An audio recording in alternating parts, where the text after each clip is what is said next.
class. Michael Rhett here. Some of you know me as Michael Kuzo. Chapter 20, The Influence of Mobile Phone Advertising on Dependency, a cross-cultural study of mobile phone use between American and Chinese youth by Dr. Ron Wei. Background to the study is just considering the context of mobile phone use in general, that nearly $700 million in the United States was spent on ads for mobile phones in a 3-month period in 2005. So this study seeks to explore the role of advertising in developing a mobile phone-driven way of life among youth, specifically the similarities between American and Chinese young people's dependence on mobile phone to attain such communication goals as understanding, orientation, and entertainment. This will also consider how does advertising contribute to such dependence. More background. Cell phone use is global. We're in a global society, as we've been discussing in class. About 80% of mobile phone users consider themselves moderately or highly dependent on their phone. It's also a new gateway for young people into adult life. The youth also tend to add personal touches of their phones. It's a marker of social identities, whether it's cell phone skins or ringtones. Culture is the key. This is at least in the background to determine how a phone is viewed, but we'll see later that this isn't necessarily the case. So we consider the cultures, the collectivist culture is China, which seeks the in-group for information and feedback. They define themselves more with respect to others, as opposed to an individualist culture like the United States, which is more about the I, and the autonomous I.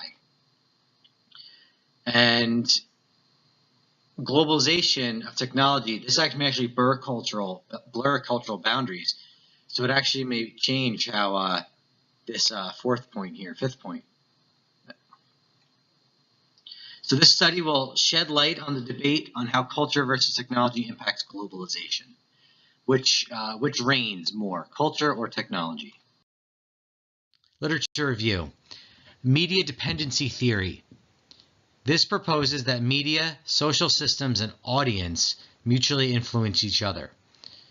Two of them at a macro level, two at a micro level. And it concerns understanding, which is how one understands the world and him or herself. Orientation, which is the need to act and interact with others effectively. And then play, entertainment.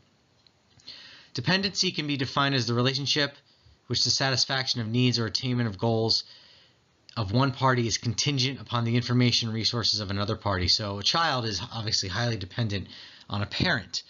So how dependent are these students, these American and Chinese students, how contingent is it on their phones?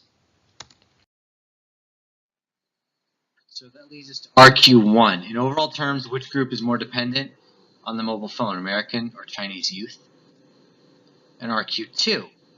Do American youth differ from their Chinese counterparts in being dependent on the mobile phone to attain social versus self goals of understanding, orientation, and play? Some of the influencers, some of the predictors, rather. What will predict dependency? Demographics and age, frequency of media use, how much you use media, advertising. This legitimizes consumption, contributes to a consumption culture. Another predictor is how cell phones are used for self-expression. And that leads us to RQ3, which what are the predictors, the specific predictors of overall mobile phone dependency between American and Chinese youth? Where are they similar or different? And what is the impact of advertising? And RQ4, what are the predictors of mobile phone dependency for attaining social versus self-related goals? So we're talking about dependency, what are the predictors for dependency, and then what are the predictors for social and self-related goals? So the method, 2 parallel surveys were used, one in the US, one in Taiwan. He uses Taiwan and China interchangeably. Both are about high school students. See about similar age ranges for both, though I neglected to mention age in here.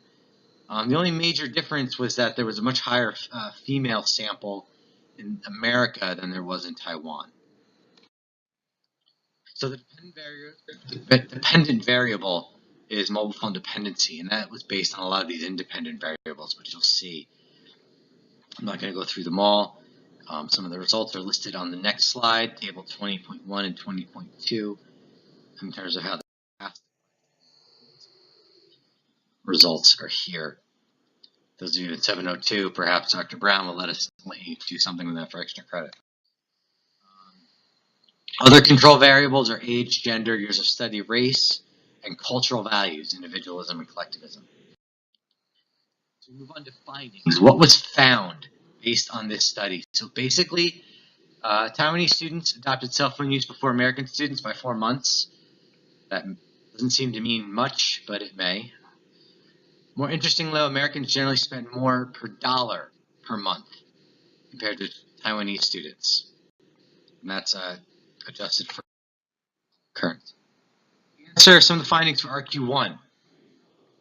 Taiwanese are more dependent than Americans in terms of understanding, orientation, and play. And for RQ2, how much do Americans differ from Chinese in being dependent to attain social versus self goals? It's actually the same for social goals.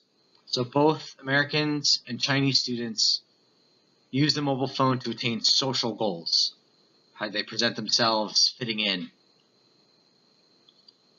The Taiwanese are higher for attaining goals of self-understanding, orientation.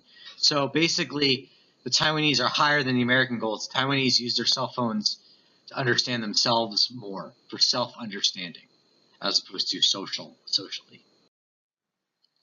This is 20.3, which describes numerically what I just discussed. RQ3 findings, the predictors of mobile phone dependency. So there are similarities. Predictors of individualism. So stronger, the more one is individualistic, no matter the culture, because you can be individualistic in a collectivist culture and vice versa. So the more individualistic you are, the more conscious you are of mobile phone ads, the more you view phone as a reflection of yourself, and the greater dependency to fulfill needs of understanding, orientation, and play. So individualism plays a strong role in Table 24.4 relates to RQ4 and 2 columns of each, US, Taiwan, US, Taiwan, US, Taiwan. So in the United States, those students used phones to define they used phones.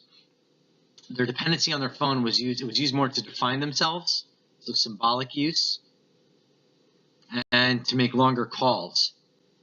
So average minutes of calling. That indicated more dependency. For Chinese youth, though, it was different predictor. Dependency was that they texted more, so texting, and emailing via phone. Taiwanese students emailed more using their phone.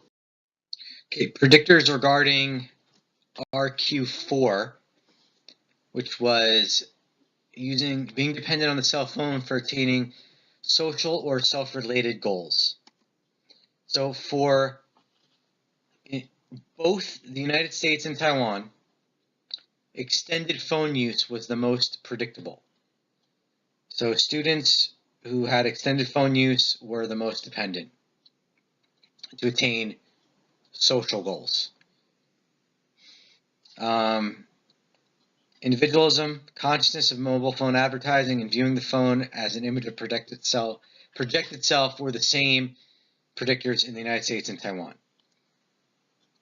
Different predictors, socially speaking, in the United States was the symbolic use of the phone, the length of calls, and the attitude toward the phone. And in Taiwan, the more they emailed, the more they were depending on their phone to attain social goals. Self-related goals, extended phone use was the same, also the same predictor, but the difference is for the United States, as a predictor and being dependent on the phone, for attaining a self-related goal was a longer duration of call, use of the phone as a personal assistant, and use of the phone symbolically. Differences in predicting Taiwanese dependence, increasing text messages, and positive phone attitudes. So if the Taiwanese students used those, they were more dependent on their phone for attaining self-related goals.